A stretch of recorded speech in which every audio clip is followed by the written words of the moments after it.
Bienvenue dans Les Experts de Marrakech, le podcast qui explore le cœur battant de notre cité ocre. Je suis Luigi, tombé sous le charme de cette ville envoûtante, une ville qui m'a accueilli avec une générosité débordante. Chaque jour, je suis inspiré par des talents incroyables de Marrakech, ces Marrakechis qui m'ont ouvert leurs bras et partagé leur passion, transformant ainsi mon admiration en un amour infini. J'ai donc décidé de mettre à l'honneur ces artisans de l'excellence, car ce sont eux les véritables âmes de Marrakech. Aujourd'hui, j'ai le plaisir de recevoir Maître Hanan, notaire spécialisé dans l'immobilier et le droit des sociétés. Maître Hanan exerce ce métier depuis 8 ans et est reconnu pour son professionnalisme, son sérieux, son éthique de travail et la qualité de ses services. Bonjour Maître. Bonjour Luigi, merci beaucoup pour l'invitation. Je suis vraiment ravie de faire partie de ce podcast, Les Experts de Marrakech.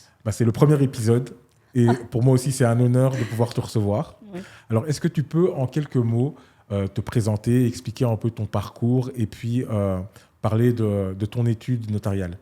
Donc je suis Maître Hanan Wahmen, notaire à Marrakech. Je suis installée à Marrakech pratiquement depuis 8 ans. Et voilà. Alors, est-ce que tu peux nous dire quel est le vrai rôle du notaire, au fait, dans la transaction immobilière, que ce soit au niveau de l'achat ou de la vente?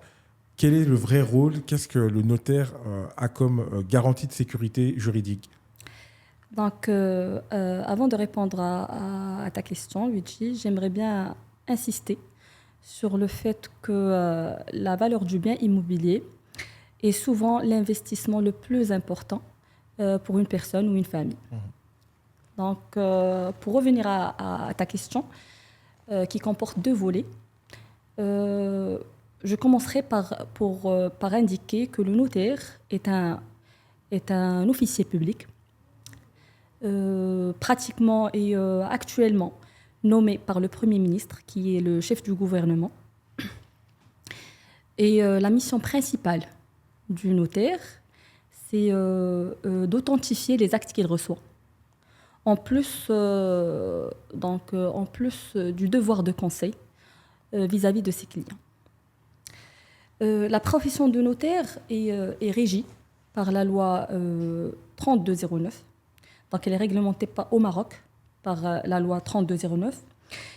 Parmi les textes très importants qui définissent les attributions du notaire, on peut citer la loi 1800 sur la copropriété, la loi 4400 sur la vente en l'état futur d'achèvement et le Dahir 3908 sur les droits réels. Ce Dahir, donne l'attribution au notaire d'établir les actes relatifs aux biens immobiliers de manière générale. Je dis bien de manière générale.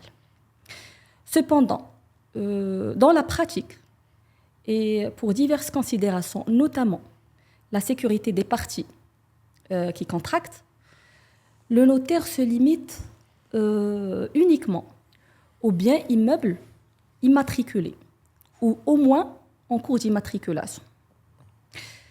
Donc, cela veut dire, dans la pratique, que le notaire se tient éloigné, ne reçoit pas et n'intervient pas dans les actes qui concernent les biens non immatriculés, les biens publics de l'État, les biens habous, les biens dits guiches, les biens sous la lettre et les biens si en dehors du périmètre urbain pour les étrangers, sauf autorisation du wali.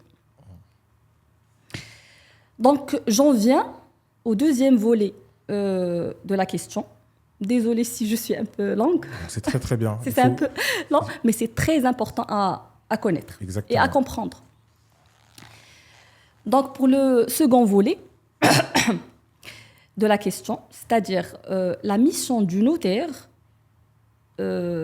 consistant à assurer la sécurité juridique des transactions, il faut préciser que le notaire dispose d'un certain nombre de plusieurs atouts pour atteindre cet objectif. D'abord, Le notaire s'appuie sur son parcours de formation. Au Maroc, pour être notaire, il faut avoir au moins une licence. Auparavant, il fallait enchaîner par une période de stage au sein d'une étude notariale d'au moins 4 ans et qui peut aller jusqu'à 7 ou 8 ans, au cours de laquelle on fait deux concours. Mais ce n'est plus le cas depuis 2011. Et de par sa formation, il y a aussi les connaissances diverses acquises dans plusieurs domaines. Dans, par exemple, l'immobilier, le commercial, le droit des sociétés, le droit international privé, le droit fiscal, et donc le droit des successions et autres. Donc, en dehors de ces aspects liés aux connaissances, à la formation et au savoir, le notaire s'appuie aussi sur un avantage et surtout sur une responsabilité, une grande responsabilité fixée par la loi, à savoir la consignation des fonds. En fait, le notaire, c'est le seul professionnel qui a la qualité de dépositaire de fonds. C'est-à-dire qu'il est fondé à recueillir les fonds pour le compte des parties. À ces éléments s'ajoute d'une part l'assurance responsabilité civile du notaire, dont la garantie s'élève pour chaque acte à 10 millions de dirhams, sans compter la caisse de garantie des notaires, qui garantit le surplus, au cas où le préjudice subi dépasse le montant de l'assurance. Et d'autre part, on peut parler de l'équipement du notaire. Nos études notariales sont équipées de caméras. On est doté de lecteurs de cartes d'identité nationale, qui sont pratiquement actuellement opérationnels, et de caméras de reconnaissance faciale, dont on attend la mise en œuvre. C'est incroyable. C'est vraiment un métier où il y a beaucoup de responsabilités pour le notaire. Oui. Et justement. C'est quand même bien de voir aussi qu'il y a une évolution avec la digitalisation. Moi, tu sais, j'aime bien le digital. Oui. Il y a une évolution dans le digital. On est sur cette voie. Et l'État fait vraiment en sorte que ce métier devienne vraiment un métier comme partout dans les pays développés, avec les mêmes outils. Et vraiment, vous n'avez rien en fait, à envier aux autres notaires des autres pays. J'avais une deuxième question. Est-ce que tu peux un peu nous expliquer les étapes clés du processus d'acquisition immobilière? Ici, tu sais, l'immobilier, c'est un secteur qui est en plein boom et qui va continuer ici à Marrakech. Oui. Mais beaucoup de gens ne comprennent pas quelles sont vraiment ces étapes clés du processus pour acquérir un bien immobilier. Et puis, comment est-ce que le notaire intervient à chacune des étapes? Oui. Généralement, cela se passe sur 4 étapes principales. Donc, la première étape, c'est l'étude de la transaction. C'est grosso modo une première entrevue qui peut se faire en une ou plusieurs fois, en une ou plusieurs rencontres, qui consiste à se faire remettre par les parties de tous les documents nécessaires. C'est l'occasion aussi pour le notaire de répondre à toutes les questions que se posent les parties, pour enlever toute ambiguïté. Et pour enlever toute ambiguïté par rapport à la situation du bien, à l'état civil des parties, à la modalité de paiement du prix, aux impôts, quitus fiscal et autres. Pour la deuxième étape, c'est l'étape de la rédaction de l'acte. Rédaction de l'acte, signature de l'acte par les parties, plutôt avant la signature, la lecture de l'acte aux parties, et puis la signature de l'acte par les parties, dans le notaire, bien sûr, y compris le notaire. La troisième partie, c'est l'enregistrement de l'acte. C'est les formalités subséquente à l'acte. C'est l'enregistrement de l'acte et son inscription sur les livres fonciers. Elle se fait au niveau de la conservation foncière en vue de l'obtention d'un certificat de propriété au nom du nouvel acquéreur. Et la quatrième et dernière étape, c'est la remise des fonds au vendeur. Voilà, les 4 principales étapes. Souvent, tu vois, les personnes qui veulent investir ici à Marrakech arrivent un peu comme des cow-boys. Oui. Et ils font un tas d'erreurs. Est-ce que tu peux un peu nous expliquer un peu les erreurs courantes qui arrivent lors d'une transaction immobilière et comment est-ce qu'on peut faire pour éviter justement de ne pas tomber dans ces erreurs? Alors, l'expérience prouve que l'erreur la plus courante, c'est surtout le paiement d'avance sur le prix de vente ou carrément du prix total de la vente hors la vue du notaire, c'est-à-dire sans la présence du notaire et sans même l'avoir consulté en amont et sans même une étude préalable du dossier ni des documents. Cette erreur est commise par les parties qui font parfois de bonne foi, de bonne ou de mauvaise foi. Ça, il s'agit des cas. Donc, qui font confiance à des personnes qui peuvent interférer dans ce processus d'acquisition.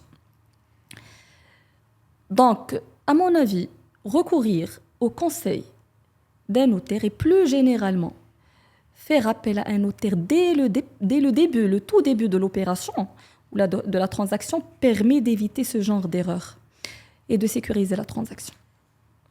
Super. On parlait justement des différentes spécialisations que peuvent avoir les notaires.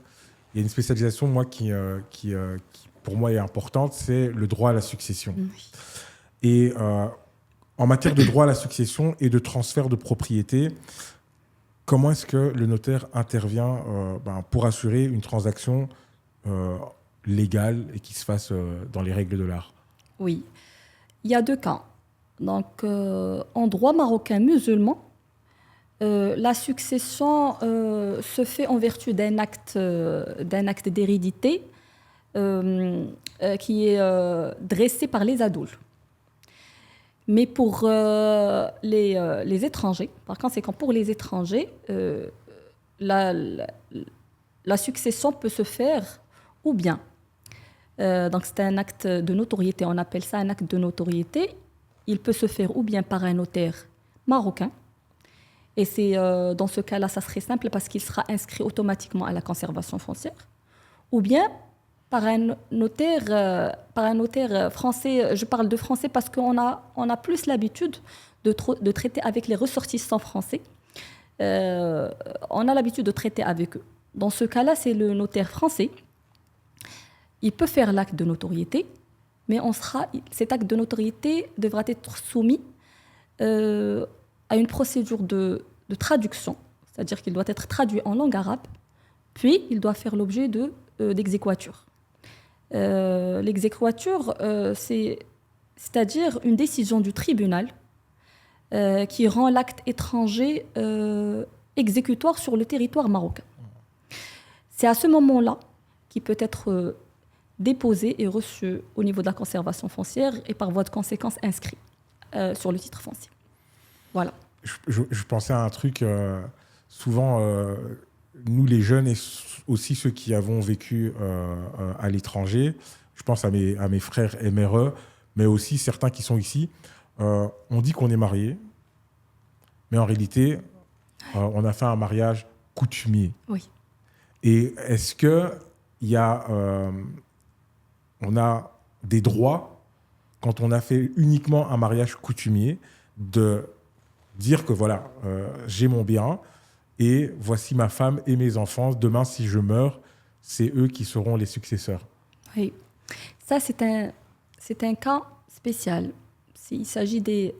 Je parlerai surtout à nos confrères qui sont installés à l'étranger. Il faut savoir que leur contrat de mariage, s'ils sont mariés à des étrangers, ils doivent faire la procédure de retranscription de leur contrat de mariage au niveau du consulat marocain à l'étranger. Comme ça, ils seront reconnus en tant que mariés ici au Maroc et leurs enfants peuvent prétendre à leur droit à l'héritage sur le territoire marocain. Très, très, très, très Et intéressant. il faut savoir une autre chose, c'est que le musulman ne peut pas hériter d'un non-musulman et vice-versa. Exactement. Voilà. Exactement. D'ailleurs, c'est pour ça que certains se convertissent. Même, Voilà, c'est le problème des mariages mixtes. C'est que généralement affrontent les couples ou les enfants issus de mariages mixtes. Exactement. Et maintenant, par rapport à la loi marocaine en matière d'immobilier pour les étrangers, c'est quoi le conseil juridique? Je vais la refaire. Ma dernière question, c'est comment les lois marocaines en matière d'immobilier impactent-elles les investisseurs étrangers? Et quel conseil juridique tu peux donner pour un étranger qui souhaite venir investir dans l'immobilier ici au Maroc? Oui. Alors, tout investisseur, que ce soit étranger ou marocain, a le devoir de s'informer des dispositions légales pouvant impacter son investissement. Naturellement, pour un investisseur étranger qui n'est pas au fait des habitudes et des lois marocaines, un accompagnement est encore plus indispensable. Pour répondre à ta question, Luigi, je vais prendre un cas qui est emblématique et qui concerne l'acquisition des biens immobiliers. Donc, sur le plan juridique, dans le périmètre urbain, l'investissement des étrangers ne pose aucun problème. Et la loi marocaine s'applique de la même manière aux investisseurs marocains et étrangers. En revanche, pour les biens situés en dehors du périmètre urbain, l'investisseur étranger se trouvera soumis à un régime particulier. Il devra notamment signer une charte d'investissement et s'engager à réaliser un projet d'investissement dans un délai bien déterminé. Et c'est sur la base de cet engagement qu'une autorisation provisoire lui sera délivrée par le wali avec une clause d'interdiction de vendre jusqu'à ce que ce projet soit réalisé. Une fois réalisé, c'est-à-dire une fois le projet réalisé, l'investisseur étranger deviendra, il deviendra le propriétaire définitif du bien, sans aucune restriction. Cette procédure se fait auprès du Centre régional d'investissement. Enfin, le conseil que j'aimerais donner à toute personne désirant investir au Maroc dans l'immobilier, c'est de se faire entourer et de se faire assister par des experts et des professionnels en la matière. Et surtout, il faut demander le conseil de tous les intervenants dans l'opération, que ce soit notaire, architecte, géomètre, bureau d'études, agence urbaine, expert comptable, et ce, avant même de prendre quelconque décision se rapportant à son projet. C'est primordial, à mon sens. C'est vraiment des conseils qui sont très bienveillants et je tenais vraiment à te remercier d'avoir pris ton temps pour venir partager ton expertise avec nous. J'avais une petite dernière question subsidiaire. Aujourd'hui, qu'est-ce que tu dirais ou qu'est-ce que tu donnerais comme conseil à des jeunes qui voudraient se lancer dans le même métier que toi, devenir notaire ici au Maroc? Donc, pour les jeunes qui voudraient faire le métier de notariat, il faut absolument avoir la passion du droit et d'être très attentif aux détails. Et surtout d'avoir un très long souffle. Un très long souffle. Voilà. Exactement. Ben, je te remercie encore, Maître Hanan. Merci à vous. Merci à toi, Luigi. Merci aux téléspectateurs, aux auditeurs pour leur patience. Et donc, merci encore une fois pour l'invitation. Je suis vraiment honorée. C'est avec plaisir. Merci à vous et rendez-vous dans le prochain épisode.